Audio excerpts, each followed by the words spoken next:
single sausages. I always have problems with sausages, getting the ones I want, you know. Know what I'm saying? Ah! Just kidding. That's awful. I'm sorry, everybody. Your next comedian has a wonderful podcast that I was actually a guest on. It's called In Movie Nerds We Trust. If you guys like movies, you should definitely check it out. It's on Stitcher and iTunes. The movies we did, it was Jaws, Lake Placid, and Anaconda. I also have problems with anacondas, you know, I just can't. Okay, sorry. Anything that can reference a dick to, I just gotta say, you know those penises. Just kidding. All right. Speaking of penises, let's get your next comedian up. Please welcome to the stage, Christopher James.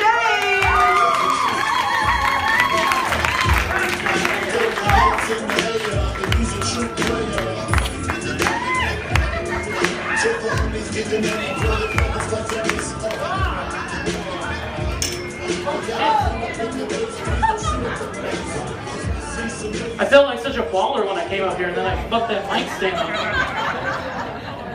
K-Town, how are we doing tonight? Let's do a sociological experiment. Anyone who has never masturbated in a closet, go woo.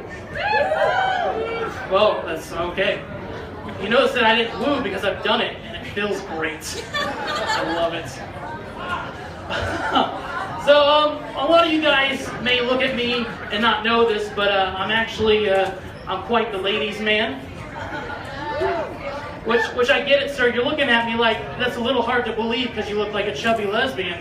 And I say, sir, how dare you? I'm here to entertain you, not take your insults. God damn it. I just want to be loved, and you look at this chubby lesbian up here doing some fucking jokes.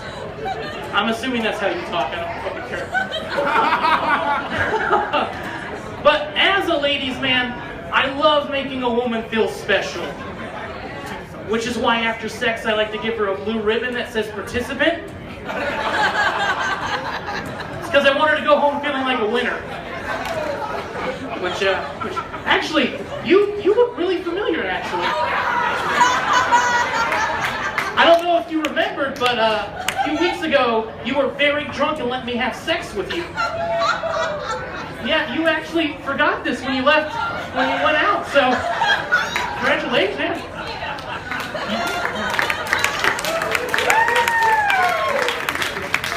You should get tested. I've been handing those out a lot lately. You know, I know it's a little hard to believe, like, fat man getting laid, you know. We actually get laid quite a bit. I know you're looking at me again, sir. Calm the fuck down, all right? You know, but actually fat guys, we get laid quite a bit. It's because women want to see if they can handle the physical endurance of a threesome. Hey, Doug?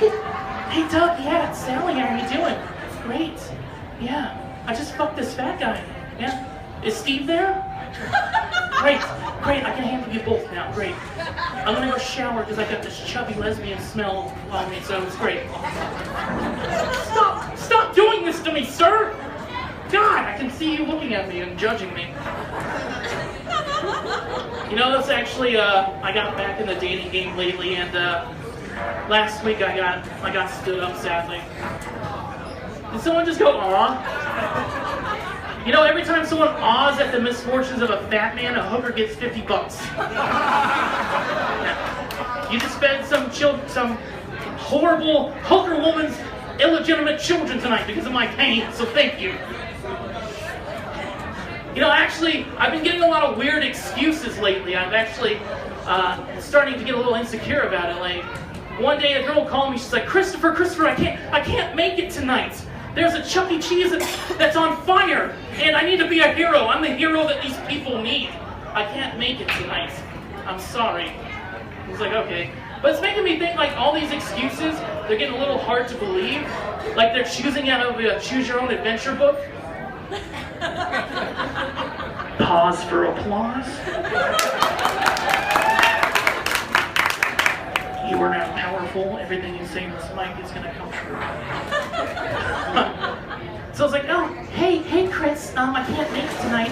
Hang on, page 27. I'm in a cave. Is that strange?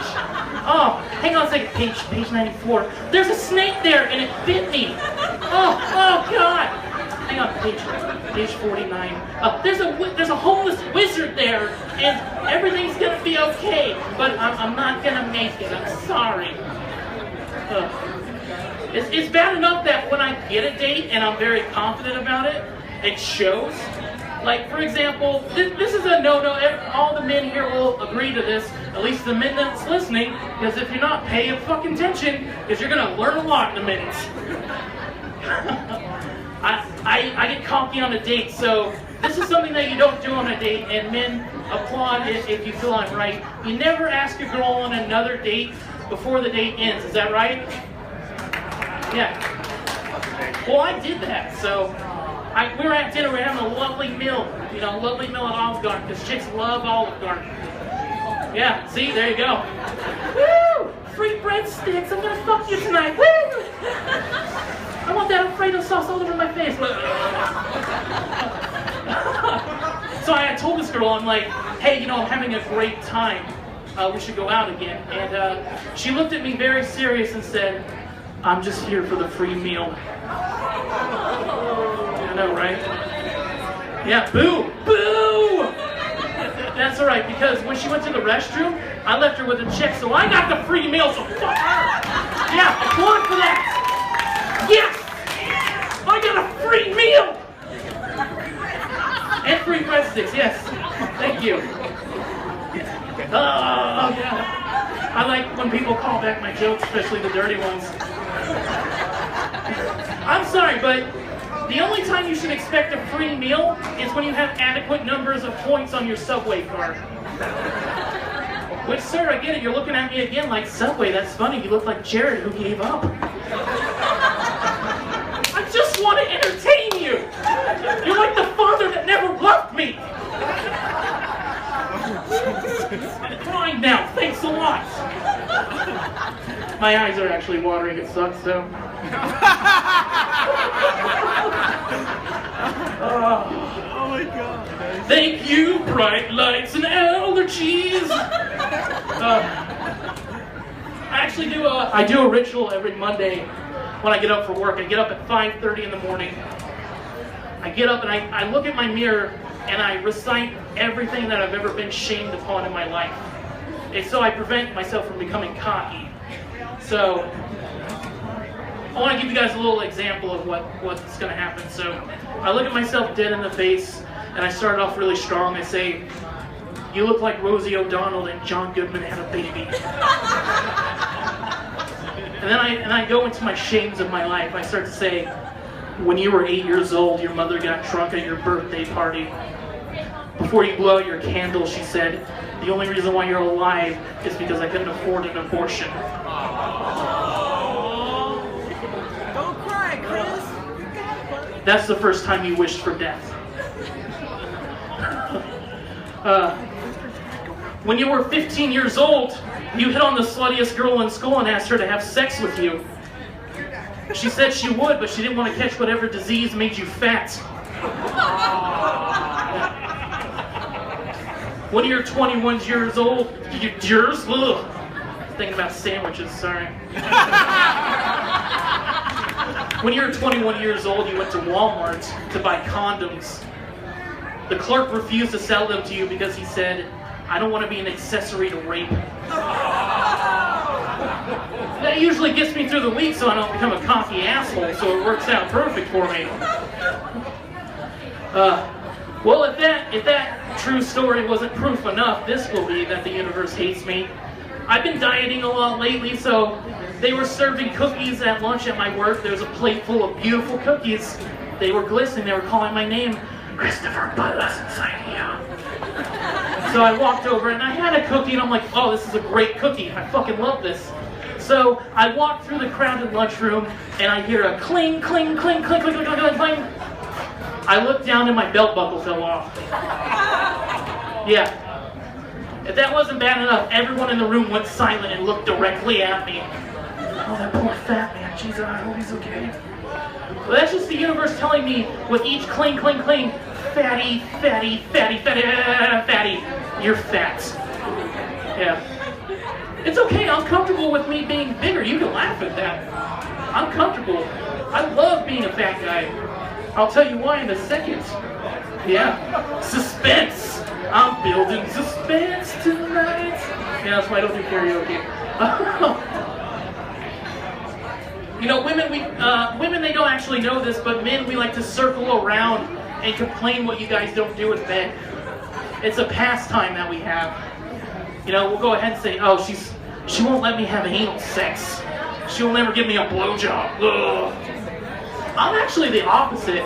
Anytime a girl lets me in the bedroom, I'm just happy to be there. I'm like that new guy at work. Hey, I'm Greg. Hi, how you guys doing tonight? Hey, good, great. I'm gonna get some coffee from the break room. Do you guys want one? Huh? Will you like a little cunnilingus? All right, great. Hopefully we can go and do something after work. Great, I'm Greg, guys. Thanks. You know, in fat guys, we get a bad rap. Do you guys know that fat men in general, are the best at oral sex? Have you guys ever seen us eat a cupcake?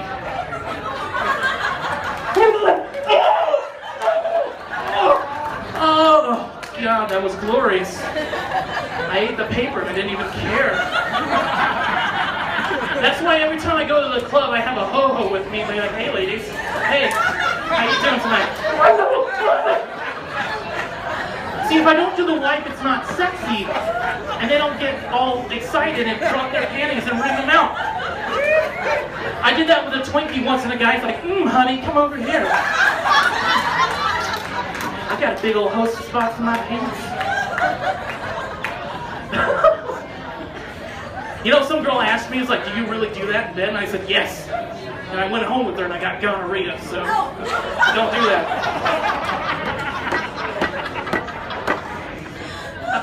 Everyone here, we know sex toys exist. People use sex toys. Yeah, woo! I feel sorry for you now, sir. Now I get your anger. I get that. Here's one sex toy I don't get is a blow-up doll. I'm sorry, but only rapists are gonna get excited by this. Plus, that's a lot of dedication. You gotta buy the thing, you gotta deal with the embarrassment, you gotta blow it up, and by that time, if you still have an erection, by all means, go for it.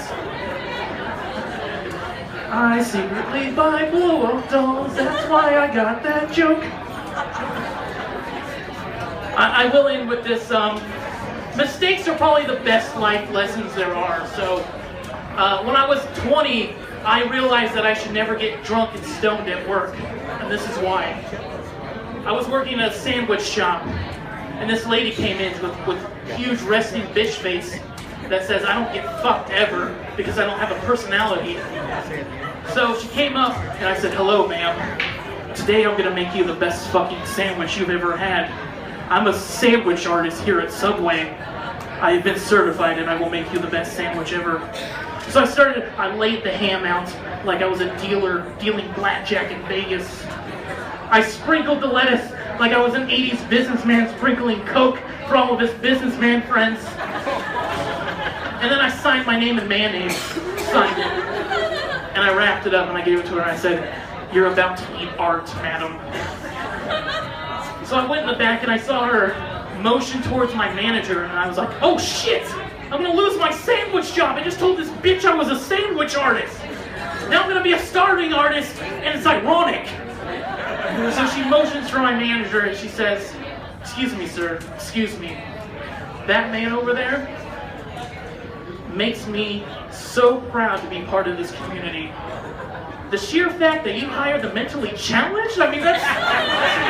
I'm Christopher James. Thanks, guys.